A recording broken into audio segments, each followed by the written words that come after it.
Assalamualaikum warahmatullahi wabarakatuh. Video kali ini aku mau sharing gimana caranya nabung emas ala ibu rumah tangga. Lebih tepatnya ala aku, karena tiap orang pasti beda-beda gimana cara nabung emasnya. Jadi aku sharing berdasarkan pengalaman yang udah aku lalui. Nah, jadi beberapa waktu lalu itu aku baru sadar inflasi itu memang begitu nyata. Tiap tahun harga-harga makin naik. Mungkin teman-teman juga pasti udah pada tahu ya, sembako kemarin-kemarin itu naik, harga minyak, gas, bensin, dan lain-lain. Terus juga harga seperti mobil, motor itu juga udah pada naik ya. Waktu tahun 2015 aku beli motor Mio di harga 13 jutaan, dan di tahun 2022 ini harga motor Mio udah sekitar 17 juta lebih. Terus aku jadi mikir dong, kalau aku punya tabungan di bank sebesar 15 juta terus didiemin selama 5 tahun kemudian, berarti nilai uangku itu semakin turun. Karena kan 5 tahun yang lalu uang 15 juta udah bisa beli motor Mio, tapi tahun ini uang 15 juta itu udah nggak bisa beli motor tersebut. Itu artinya uang yang aku simpen di bank nilainya makin turun. Ya kalau 5 tahun nyimpennya, kalau 10 tahun, 20 tahun uang lama-lama nilainya menguap karena tergerus inflasi. Nah, gara-gara hal tersebut terus aku ya udahlah cari informasi, kira-kira apa sih yang bisa aku lakukan untuk mengamankan uang agar gak nguap begitu aja. Karena aku ngerasa kan sayang banget, udah capek-capek kerja, udah capek-capek ngumpulin uang, terus uangnya hilang gitu kan, ditelan inflasi, hilang secara goib. Padahal dipakai juga enggak, tapi nilainya semakin menurun, kan kayak hilang secara goib gitu ya. Jadi aku ngerasa sayang banget aja gitu. Terus akhirnya aku cari-cari, browsing-browsing di internet, dan aku nemuin gimana caranya supaya uang kita tuh aman dari inflasi, yaitu dengan menabung emas logam mulia. Terus setelah aku tahu keunggulan logam mulia, akhirnya aku beraniin diri tuh untuk beli logam mulia. Kenapa harus logam mulia? Karena logam mulia ini hasil dari aku baca-baca, ini termasuk aset safe haven. Aset safe haven ini bisa melindungi investor dari krisis keuangan dan inflasi.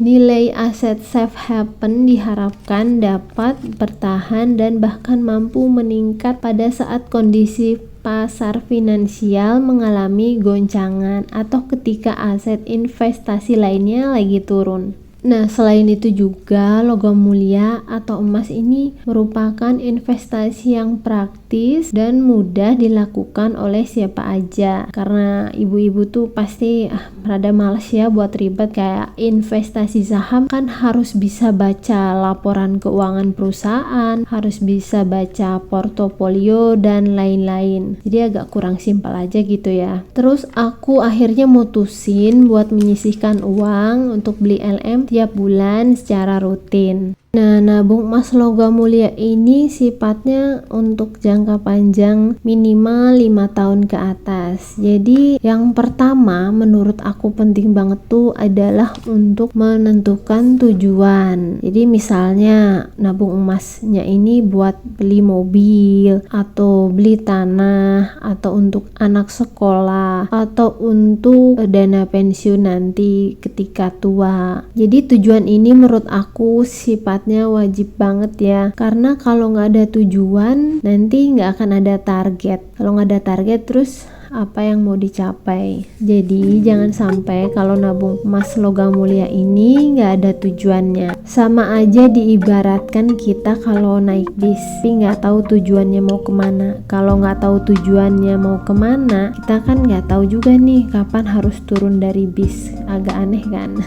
Nah, jadi penting banget untuk menentukan tujuan logam mulia ini, biar tahu kapan kita akan mulai nabungnya, kapan harus terkumpulnya, tahun berapa, terus kapan kita harus jual. Dan aku juga punya prinsip untuk beli emas logam mulia ini. Prinsipku adalah aku kalau beli emas ketika ada uang ya udah langsung beliin aja. Aku nggak akan nunggu harga turun dulu gitu kan, karena kalau misalkan nunggu harga turun, aku kan gak ngerti juga ya besok tuh harga emasnya tuh naik apa turun. Daripada nunggu-nunggu turun taunya besok naik, jadi ya udah ketika uang udah ready langsung aja beliin daripada nanti uangnya malah kepake untuk kebutuhan lainnya. Soal harga mau turun atau mau naik, aku nggak terlalu mikirin itu karena kan dijualnya masih nanti tuh, masih 5 tahun lagi yang akan datang, 6 tahun lagi. Bukan untuk beli sekarang terus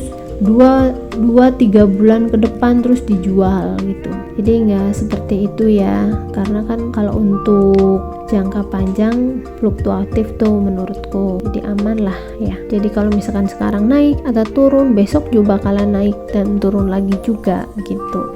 Tapi kalau misalkan untuk jangka panjang kan spare waktunya lebih lama, lebih panjang. Insya Allah pasti harga emasnya juga udah nggak sama lagi di tahun ini.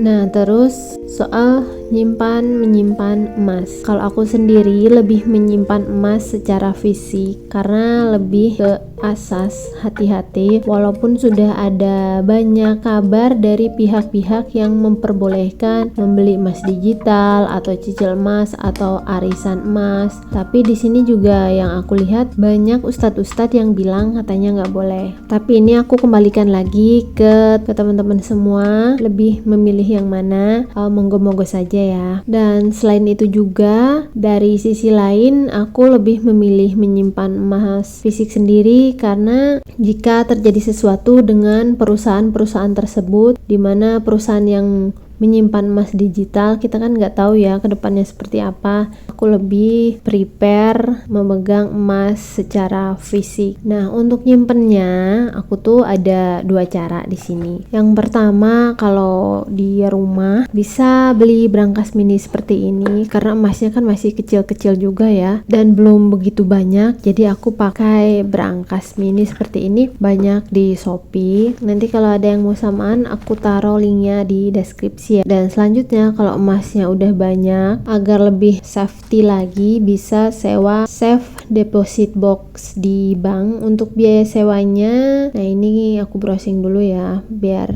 teman-teman juga sekalian tahu berapa sih harga sewa per tahunnya di bank itu. Untuk Bank BCA di sini yang paling kecil ukurannya tuh sewanya 250.000 per tahun. Ada juga yang 500.000, ada yang 650, 900, dan di sini juga ada jaminan 750.000, ada PPN-nya juga 10%. Bank BCA Syariah ini ukuran paling kecil 250.000 per tahun, ada yang 350, ada yang 500. Untuk biaya jaminannya 500.000 dan PPN-nya 10%. Bank CIMB Niaga ukuran paling kecil 500.000 per tahun, ada yang 700.000, ada yang 1 juta, ada yang 2 juta juga. Untuk biaya jaminannya 1 juta. Terus Bank Mandiri ukuran yang paling kecilnya di 200.000 per tahun, ada yang 500, 650 sampai 3 juta. Untuk biaya jaminan kuncinya 750.000. Terus Bank BNI ukuran paling kecilnya itu 200.000 per tahun sampai yang paling ukuran besar itu sampai 11,5 juta per tahun. Biaya jaminan kuncinya 1 juta. Dan yang paling harus diperhatikan, kalau emasnya sudah mencapai 85 gram mengendap selama 1 tahun, maka wajib bagi kita membayar zakat sebesar 2,5% dari jumlah emas yang dimiliki.